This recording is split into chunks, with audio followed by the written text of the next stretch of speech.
The Real Estate Hour, the longest-running real estate talk show in the North Bay, heard every Sunday morning right here on KSRO for over 35 years. Hosted by Allison Norman and Stephanie Norman, local realtors with local real estate experience. And now, here are Allison and Stephanie. Good morning. Good morning. Well, I'm so not used to there being music for I know. What is happening? I was thinking about playing Home for Christmas, but... No, not yet. Not for another, 10 months or so. Happy New Year. Happy New Year. 2026. Wow. Yeah. So, our last show, we were getting ready for New Year's Eve and all of that stuff. So now we're officially there. We're in the new year.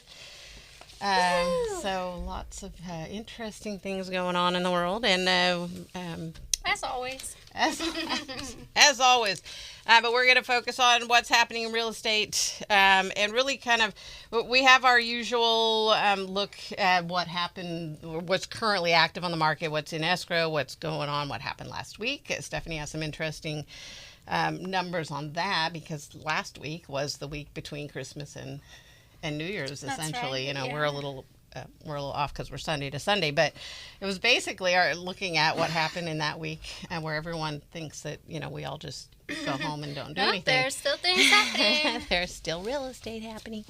We don't take days off in real estate. No. Well, we can if we want. Well, we can if we want. We make our own schedules. Yeah, and there's some. And there's, and sometimes you feel like you're working. I think we're pretty much always on, if somebody needs us. But it is kind of nice to be able to, it's nice to be able to just set your hours. And there are some realtors that just 8 to 5, nope, don't call me after 5, don't call me on the weekend, which is kind of weird, because in real estate, you really need to be able to be available when people are off work. When they're not working, we should be working, because definitely.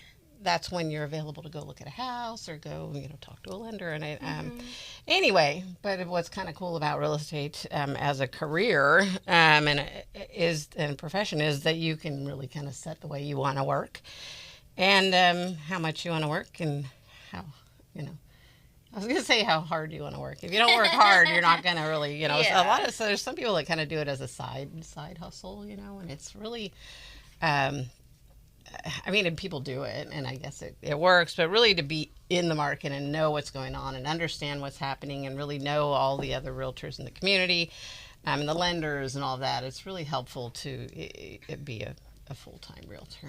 So nothing against, I'm not bashing anybody that's doing their business the way they want to do. You worked part-time and did real estate. Did out of necessity during that, yes. And I foolishly at the very beginning of, when I thought I was in a long-time career, grocery management, retail management, and I thought, I'll just get my real estate license and do that on the side. And it's, no, it's not going to happen. And the timing worked out good for me that I didn't have to. I was able to retire from that and get into real estate, but then the market tanked.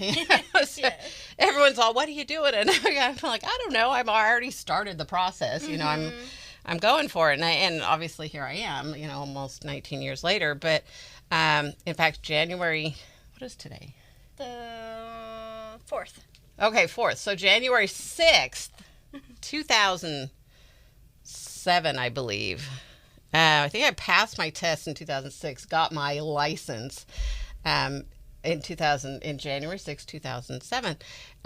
Now you get it the same day. You take your test, you find out, and then you get file a paperwork with the Department of Real Estate, and voila, put your license at a brokerage, because as a license an agent, salesperson, you have to work underneath a broker. So anyway, but so it was like a 3-month process. I think I took my test like in October.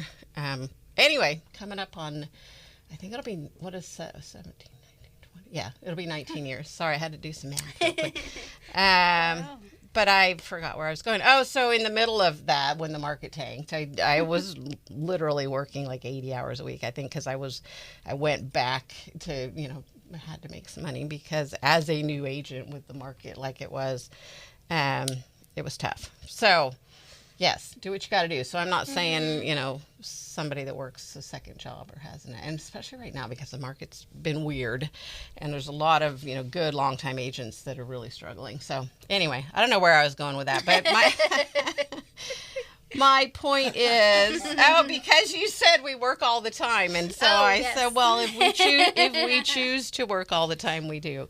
Yes. And some people work harder, and some people work smarter. So, and that's nothing against either one of those things. It's just we all what I like about real estate is that we have that ability to set our own, choose what we want to do. If we are happy with a certain number of sales a year or a month.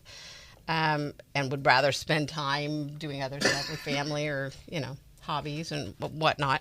So anyway, it's if anybody's interested in finding about getting into real estate, we'd be happy to kind of talk to you about the good, the bad, and the ugly. The good, the bad, and the ugly.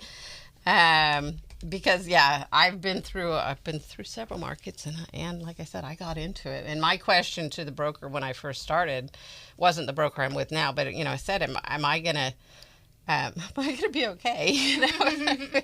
Because everyone's telling me to run the other way, and everything will be fine. And I don't think anybody realized how bad it was going to be because, like I said, 2007, and we've been around. What happened in 2007? The market just.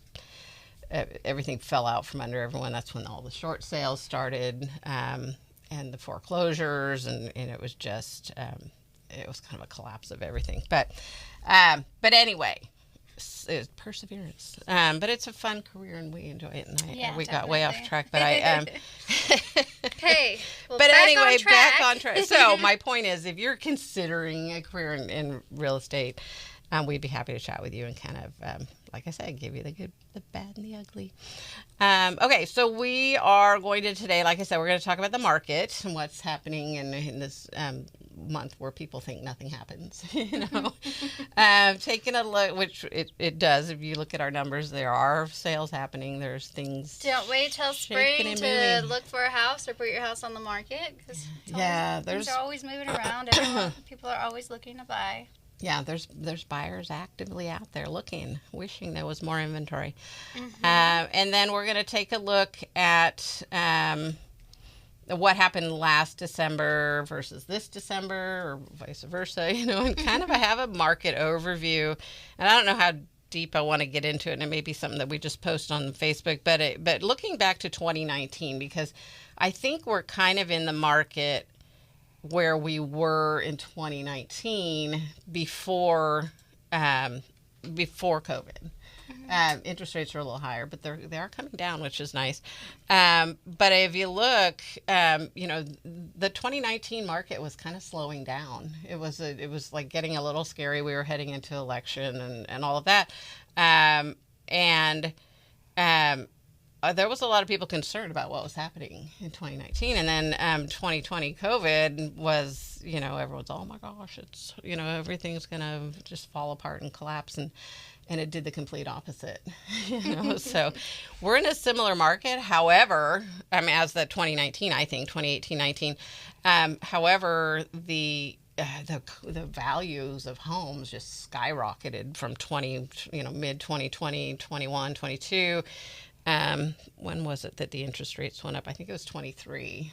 Suddenly then everything slowed down. So we're kind of coming back up from that. Yeah, definitely.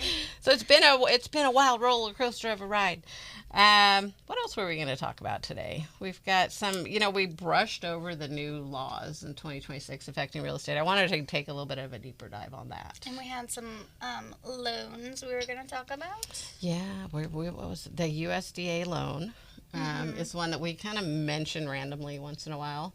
It's a really good loan, and it's one of the only other than the VA loan. It's really the only 100% finance loan. It's one of my favorites. And that's because you like rural property. Exactly, yeah. It's a rural property. So, but it's interesting because it actually, rural by their definition, USDA, really has to do with population. So it's not has to be a country property on acreage or something. It's population.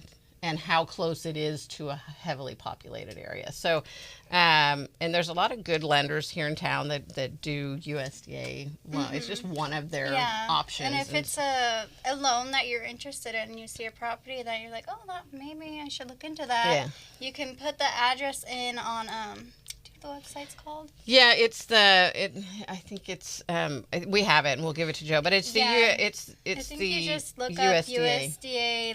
up USDA eligibility in California or something like that. Yeah, there's if you Google USDA, you're gonna see the first things that come up are the ones that look like they're government websites, but they're not, and it's somebody that just wants to do a loan for you, and they're showing you properties that are eligible.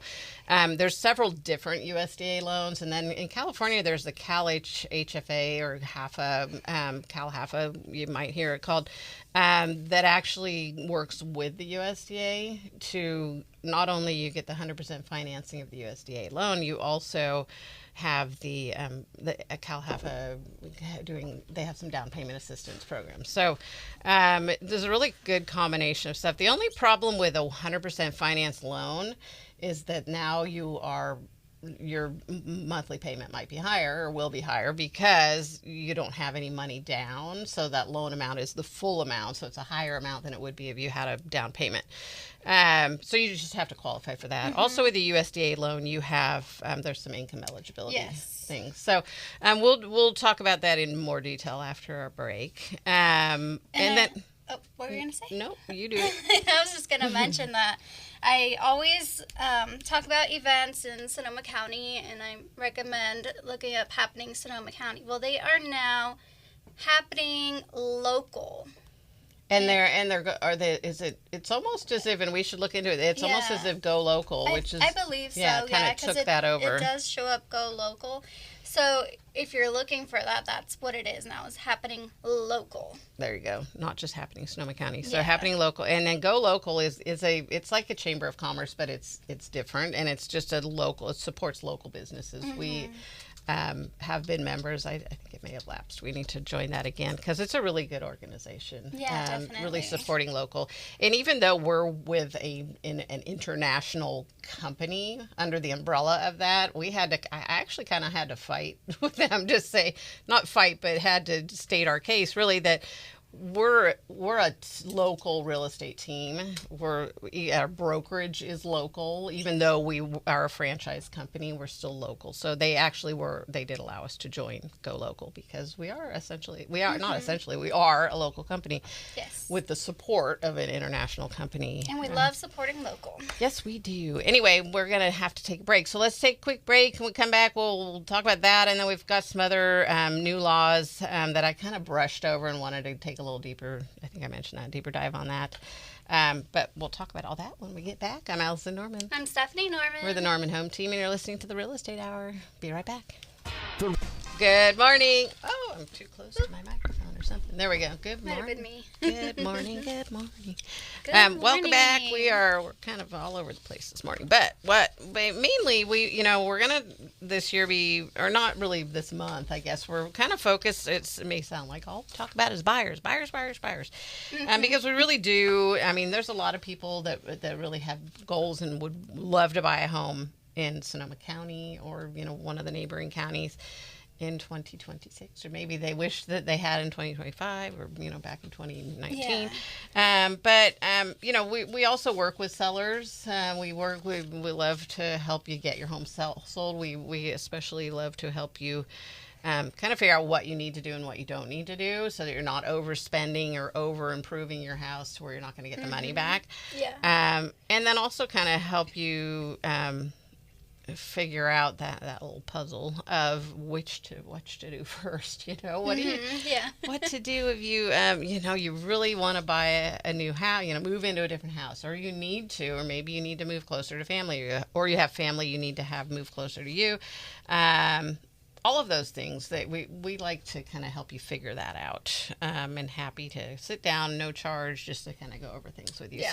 So while we're talking a lot about first-time buyers and getting into a home, just keep in mind we also have a special place in our heart for sellers and people really trying to figure out that process of what to do. Helping with that.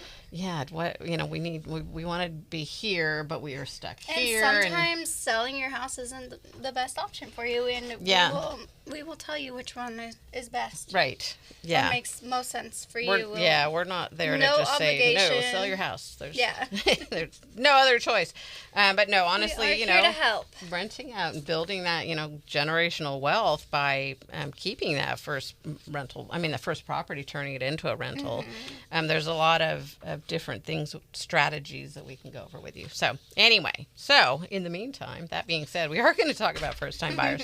Let's talk about the numbers though real quick, and we'll get the numbers of what happened, and then probably in our second half hour we're going to have to talk about the things buyers getting ready to buy, the questions you should be asking yourself if you're thinking about buying, and are you ready? Yeah. And there's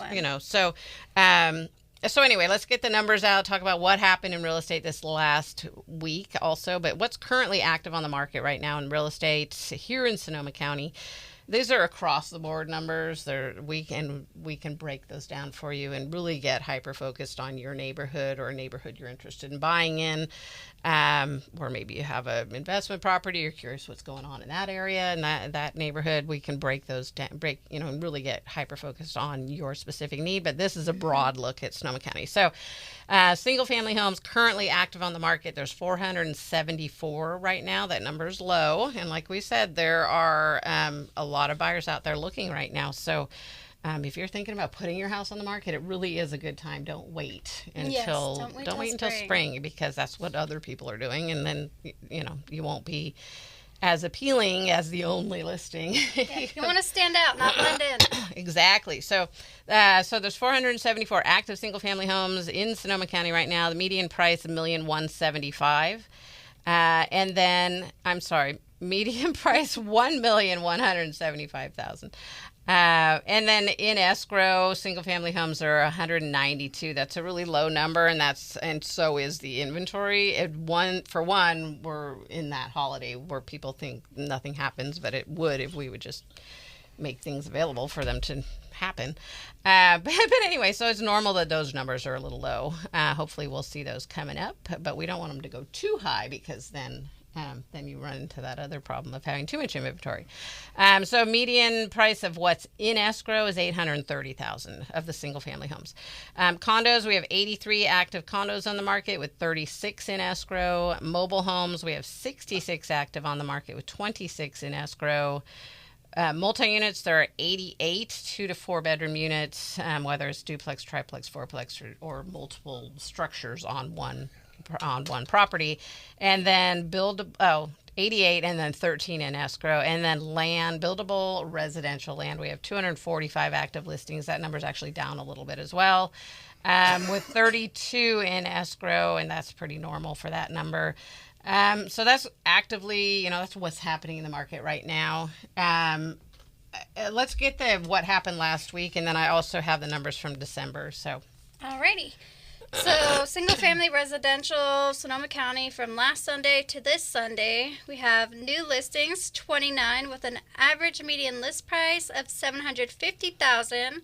Back on market, we have 19 price reduction, 16 in escrow, 27 pending, 31 and closed, 49, with an average median sold price of $845,000, with an average days on the market 88 days. And congratulations to all of you who either bought or sold a home, and everybody that was involved, you did it. Yay! Woo-hoo. And the new listing numbers is really low, but everything else, things are still happening, even though it was the holiday and everything. Yeah, so when you hear people say, oh, nothing happens during the holidays, it really does. It doesn't as much, because people think it doesn't. So. Mm-hmm.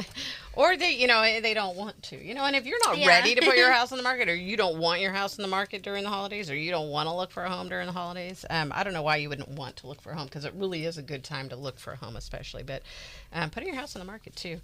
And just from last Sunday to this Sunday, 3 more listings popped up. So yeah, things are happening. Things are moving and shaking.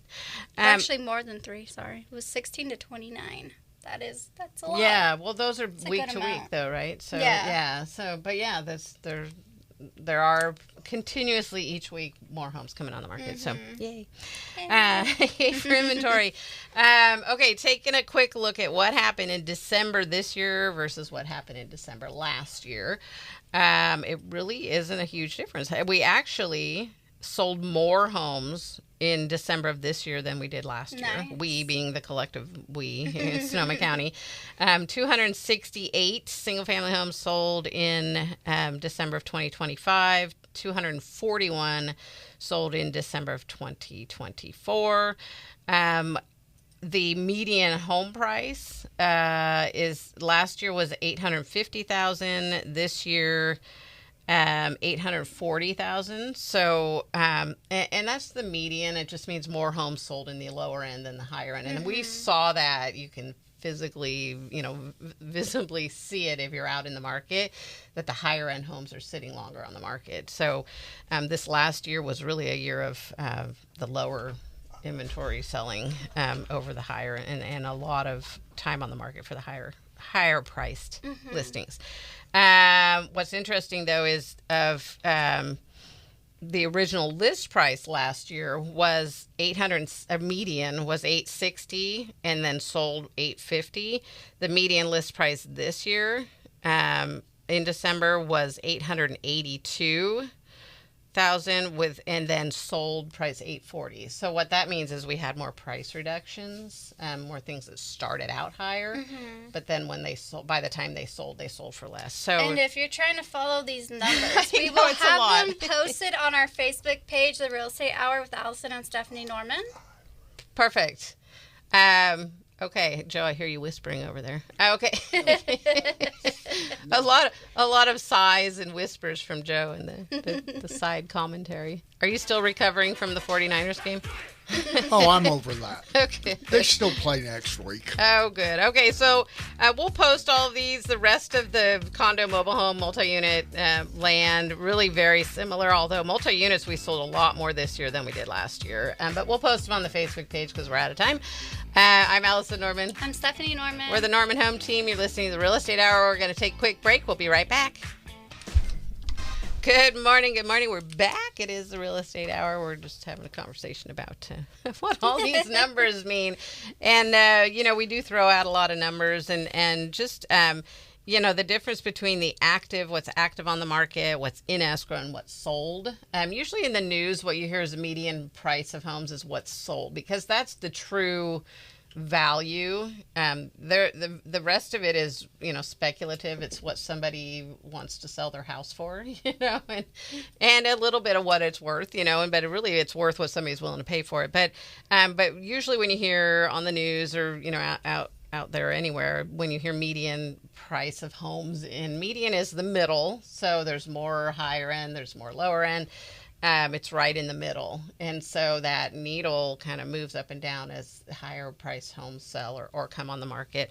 But the reason there's a big difference between the active median price and the in escrow and then the sold is there's more high-end listings on the market right now. So our median active is always a little higher than what the median sold is, or even in escrow. And we like to watch that because it just gives you a good idea, of what is happening in the market. But if you're looking for homes and you're looking in a specific price point, because you've talked to a lender and you know where you should be looking and what the payment's going to be and all of that, then just know that we're not saying all the homes in Sonoma County are over $1,175,000. It's the median, it's the middle of the mark. There are some down, probably, you can get into the 600,000. Anything lower than that, you're looking at a condo, really, or you're looking in Lake County, or you're looking in Solano County, or you're or out at the river, might. And then you come across, then you have the problem of, well, can you get a loan on it if it's that low of a price? Because of condition, yeah. If it's a low price, it may be because of condition, and then it's hard to get a loan on. So anyway, I know we throw out a lot of numbers. We're happy to really kind of explain it to you. If you just text us or give us a call and say, hey, I don't understand what you're talking about. Can you clarify that? And the number is 707-799-3617. Yes, or you can always email us at nodumbquestion at gmail.com. No dumb question at gmail.com. Anyway, so let's move on and talk about... I wanted to put out there, I have a note in front of me. I don't know if you heard on the news that the United States Postal Service has a new rule, and it's always, ever since I've been alive and paid attention, that you drop something off, it gets postmarked that day. If you drop it in a mailbox, or not in a mailbox necessarily, but in a at the post office. If you need it postmarked by midnight on a certain day, you drop it off there. They're going to stamp it when they receive it. That's your postmark. That works for bills that need to be paid by a certain time. That works for election, ballots that have to be received by and postmarked by midnight on a certain day. They've changed that now to, as of December 24th, to postmarked is going to be now at a centralized processing, which could potentially delay the postmark. So they're going to take all that mail. They're going to, I don't understand why, just run it through the darn thing while you're there. But instead, let's bundle it all up, send it somewhere else. They can postmark it now as when it was received there. So it might not be for a day or two later. So ballots especially important because you gotta get stuff out sooner rather than last minute. Or if you can't, and certified mail and have them do it right there. If it's a bill that needs to be paid, do it electronically, which is probably what they're trying to get you to do anyway. But I think it's especially concerning because election day, a lot of people, because California is a mail-in election state. Really important to know. I always just, even if we do mail-in, I deliver it to the registrar of voters, their little window, or they have people out front on election day collecting them, and then they're going to stamp them that day, not put them in the mail and send them to a central location. So good grief, I don't understand why they did that, but anyway. So, and then we have some new rules. Let's put those out there too, some new laws that were not just, and then we're going to talk about the buyer stuff. We have time. Okay. Well, no, we're going to definitely talk about the buyer stuff. But I had, I need to find it. Okay. While I'm looking, let's talk about, we're going to switch back. I'm changing my mind. Let's talk about, we're talking about, if you're getting ready to buy. Okay, and we talk about it all the time, and hopefully you're not going, oh my gosh, they're talking about that again. But really, there's a lot of people that have a goal of buying. And honestly, if you're a seller, you want the buyers to be educated, and we want to get more buyers out there to buy your home. So bear with us while if you are a homeowner thinking about selling and all you think we're talking about is buyers, it ultimately will help you as well. So as a buyer, if you're not sure you're ready to buy a home, there's some questions you can ask yourself. You really should be asking yourself so that you're ready. So instead of trying to time the markets, focus on what you can control. And Stephanie, you want to go through these questions of what you should be asking yourself. So write this down. So do you have a stable job? That is a very important one, because you need to knowing that you have a reliable job and steady stream of income is very important, and it will give you peace of mind for a purchase that is a big purchase. Yeah, and a lot of people that we've talked to, where they go, well, I just started I just started this job. Yeah. There are some things a lender can do. They'll look at if you just got out of school, you were in college and you just graduated, they can look at that time as time worked. And talk to your lender. I think if you're in the field that you went to school for, I think. And that's the same, I believe, with if you change jobs, but it's in the same field as a job you were in, because they really look at how long you've been in your job for. And if you're switching around jobs in different fields, it's not good. Yeah. Right. It just is. It's not stability. And the lenders want to be sure that their asset is protected. They want to know if they're giving you this money to buy a house, are you going to be able to continue paying for it? And part of that is, do you have a stable job? So that's one thing lenders are really looking at. But also that you personally should be making sure that you have that, because what if you get into you're buying a house, you buy a house, and then suddenly you lose your job, or suddenly you go, I think I want to do something else. So, anyway, so what's the next question? Number 2. Number 2 is, have you figured out what you can afford? If you have a reliable paycheck coming in, the next thing to figure out is what you can afford. Depends on budget, spending habits, debts, and much more. So it helps to talk with a trusted lender. They'll be able to tell you about the pre-approval process and what you're qualified to borrow, what the current mortgage rates are, and your approximate monthly payment, closing costs, and other expenses you'll want to budget for. Yes. And then that way you have a good idea of what to expect. Yeah, it is, and when so many people focus on the interest rate and what is the interest rate going to be? I have to wait till it's a certain thing, a certain amount. But really, you want to focus on what your monthly comfort zone is. What can you afford to pay?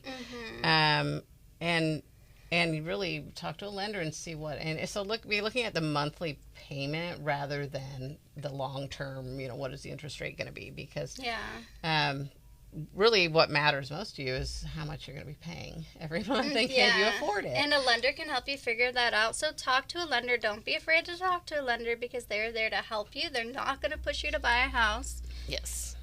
So that is a big one. Okay. What's number 3? Number 3. Do you have an emergency fund? Oh, that is a good one. Yeah, it's really important, because home ownership is can be unexpected things can be expensive. So as you crunch your numbers, you want to make sure that you have enough cash left over in case of emergency. You don't want to overextend on the house and then not be able to weather a storm if one comes along. Right. It's not a fun topic, but it's an important one. It's important enough.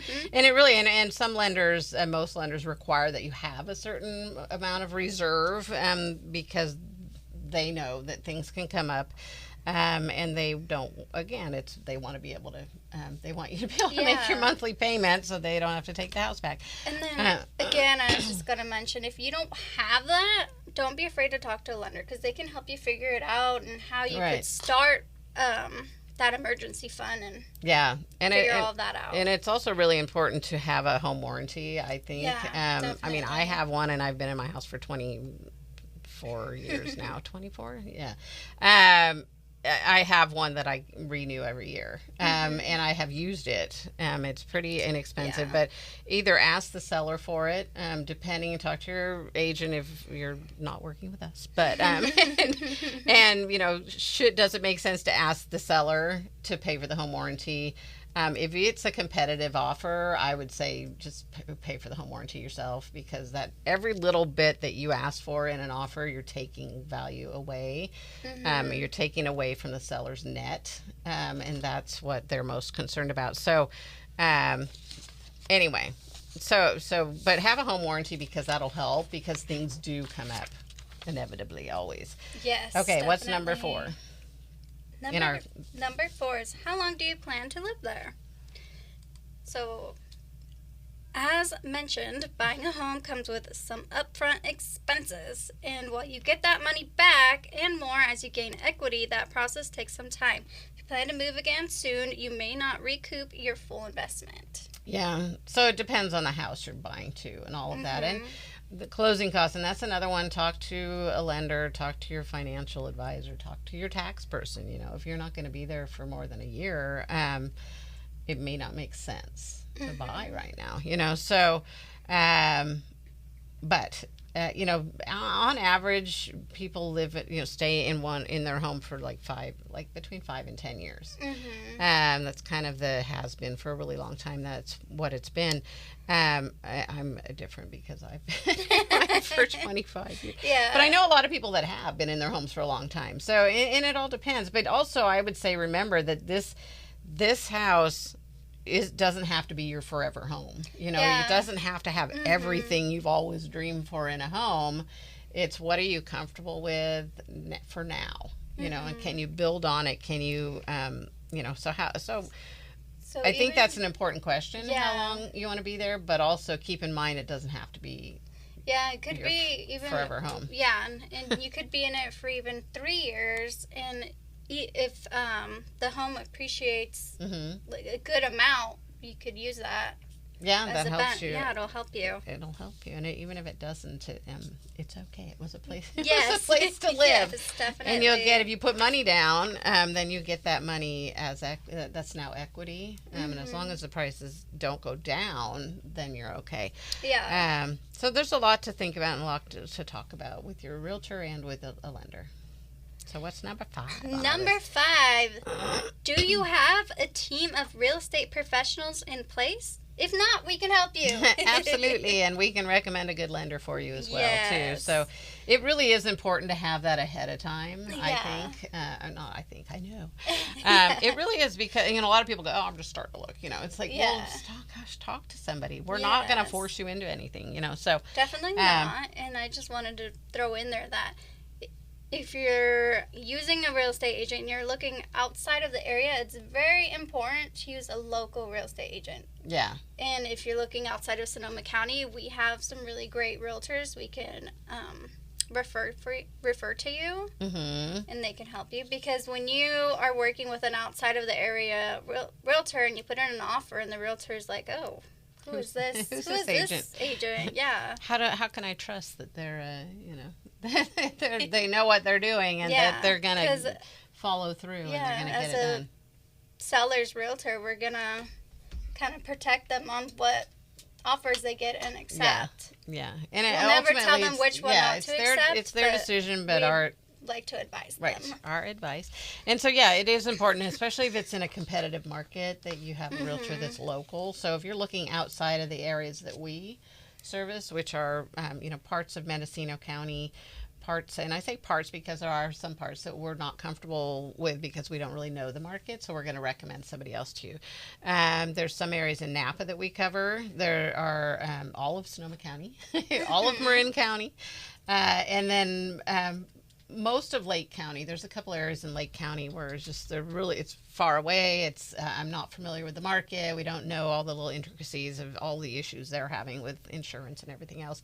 But we have some good agents that we recommend when we get outside of our comfort zone. So Definitely. it's really important to have an agent in that locale that you are buying, because they know the market and they know the other agents and they know the real estate community. So anyway, those are some questions you should be asking yourself. Are you ready to buy? And if you are, however you've answered those, and again, we're happy to go over those questions with you, and what and kind of analyze your answers, right? Analyze your answers. With no obligation to work with us. That is our big thing, is that we are happy to help, and we will not force you to work with us. We would love for you to work with us, but Yes, we're not we going to force you to. No, we will not. And we really just like to, and even if you're not ready to buy it, it's okay to talk to. There's such this stigma against talking to a realtor, talking to a lender, talking any. It's kind of a version we have to salespeople in general. I is think- that, oh my I gosh? think that's part of it. And yes. I not wanting to get bombarded by. right. You need to do this. You need to do The that. car salesman that meets you as you're getting out of your car in the parking lot. How can I help you?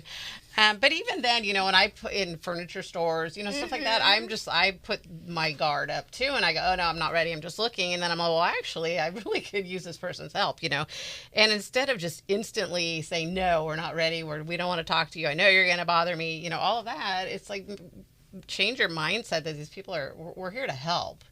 And we're not going to force you to do anything. We're here to help you understand the process and help you figure out if you're ready, and if you're not, that's fine. If you are, we hope that you'll choose to work with us, and we'd like to earn your business. Yeah. That way we're not going to force ourselves on you. So, but anyway, put your guard down a little bit and understand that, you don't have to just put the guard up every time somebody talks to you about real estate.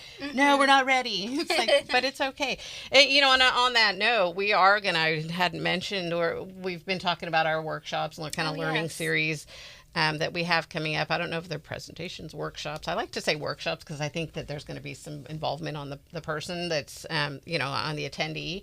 But we have for a first-time buyer, event that we're going to be doing on February 24th, I believe, is a Tuesday evening, with Amanda Hagar, Task Mortgage, who was here a couple weeks ago, really kind of helping you through the process. And again, it won't be if you're not ready, it's fine. It's getting ready, understanding what you need to do. If you want to buy in 2026, here's what you can do. If you want to buy in 2027, come to this, because it'll put you on a path, give you a clear path of what you need to do to get yourself ready. So that'll be coming up here in Santa Rosa at our office on Mendocino Ave. And then Russell Marsan, who talked about 1031 exchange, called in last couple months ago, last year, had he's going to be doing, I think we settled on February 10th, which is again Tuesday evening.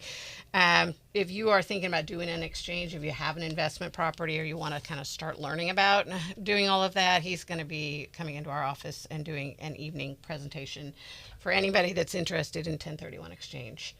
And that's if you own an investment or you own your own property, but you want to strategize. I mean, you live in your primary residence, but you want to strategize how to buy another property. Make your property into an investment property so you can do an exchange out of it, because a lot of people here in Sonoma County and really around the world and the country have a lot of gained equity, which is capital gains, which are going to be taxed on. Anyway, so those are a couple of events we have coming up, but we need to take a quick break. So let's do that, and then we'll come back and talk about whatever we have time left to talk about. I'm Allison Norman. I'm Stephanie Norman. We are the Norman Home Team, and you're listening to the Real Estate Hour. We'll be right back. Good morning. We're back. We're back. We are back. I'm rummaging through my notes here, but I had really a good overview of new laws in Sonoma County. I have one page here that I printed that says error, so that's probably the page I'm missing. But I do have just a brief look at it. Stephanie found it. That's why she's so helpful to have around. Okay. So let's talk about so 2026 at the beginning of every year we like to go over the new laws that came into effect. There's hundreds of them, but we focus on real estate here for the most part, and community stuff, but mostly real estate. So let's talk about some new real estate laws affecting of 2026 that affected real estate.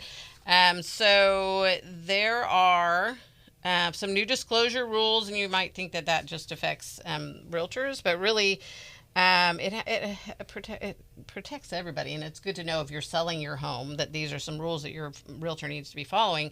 There are a new disclosure rule for digitally altered real estate photos effective January 1st. This was Assembly Bill 723, Business and Professionals Code 10140.8. So California will require clear disclosure when real estate listings use digitally altered or AI generated images.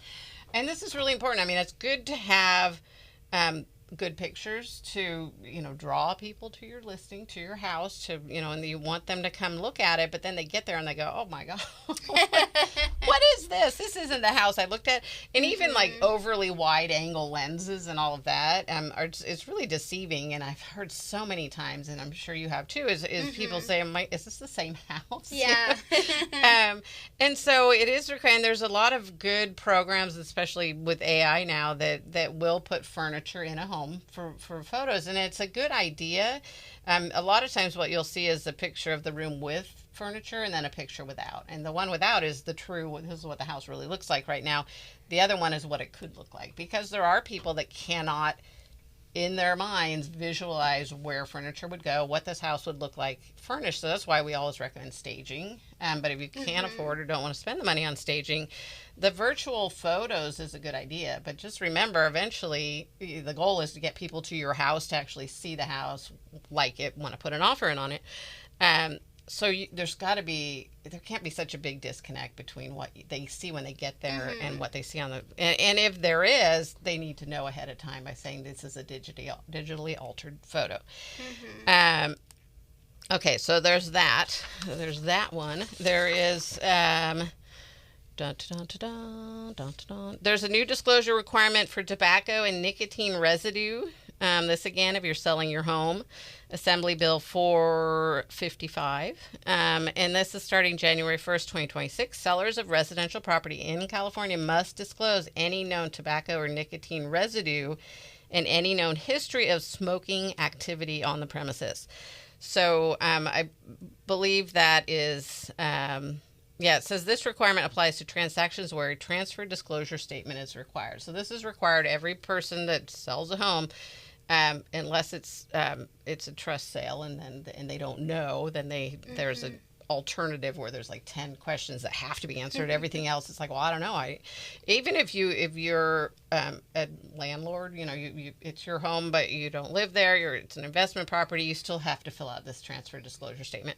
If you know that somebody was smoking in the house, you need to disclose it. So it's just a question that they've changed and added now to the transfer disclosure statement. And so we talk about all the time how important disclosure is, because it'll come back and bite you if you don't disclose the things that you should. Yeah, and a lot of the times when you're selling your house and it has a really strong smell of cigarettes, yeah, it deters people, and they does. don't even want to look at it. Yes, so get rid of that if you can. But disclosing it is important too, because it might be disguised and covered up. And then another one, new limits on HOA fines. So an HOA, if you live in an HOA, this is new restrictions on how California Homeowners Association impose fines on members. New fine limits. There's general cap. They may not impose fines exceeding $100 per violation. Exception, high fines are permitted only if the board makes a written finding of the violation poses a health or safety risk. So if you are in an HOA, just know that there are some changes and look out for that. And then I think that's all I have on this list. There were some other changes having to do with landlord-tenant laws. Security deposits must be returned electronically if paid electronically. Rental units must include a working stove and refrigerator. That's new because a lot of times a rental unit doesn't include a refrigerator. You have to buy your own. So this is new, saying they actually have to have that. Landlords cannot require tenants to use a specific internet provider, and that we've seen too. I know my son... one of the apartments he lived in, they said you have to use whatever Xfinity, I think it was, and it's like, really, well, what if we don't want to use them? So they can't. There's some ongoing rent control. AB 1482 rent increases remain capped at CPI plus 5%, maximum 10%, just cause eviction rules continue to apply after 12 months of tenancy. So a lot of stuff, but that's all we have time for. So give us a call if you have any additional questions, want to talk about real estate or just anything. Give us a call, 707-799-3617. Our Facebook page, The Real Estate Hour with Allison and Stephanie Norman, and our YouTube channel, Sonoma County Real Estate Hour. On YouTube. I'm Allison Norman. I'm Stephanie Norman. We're the Norman Home Team. Have a great day. To The Real Estate Hour with Allison and Stephanie Norman. The Norman Home Team on KSRO. Join them every Sunday morning at 9, covering every stage of a real estate transaction. From tips on buying and selling your home to North Bay market updates. Sonoma County real estate market knowledge from real estate professionals born and raised in the North Bay. You can reach Allison and Stephanie anytime. Call or text 707-799-3617. That's 707-799-3617. DRE license numbers 017-20334 and 022-09237. The Real Estate Hour with Allison Norman and Stephanie Norman. Sunday mornings at 9 on KSRO and KSRO.com. The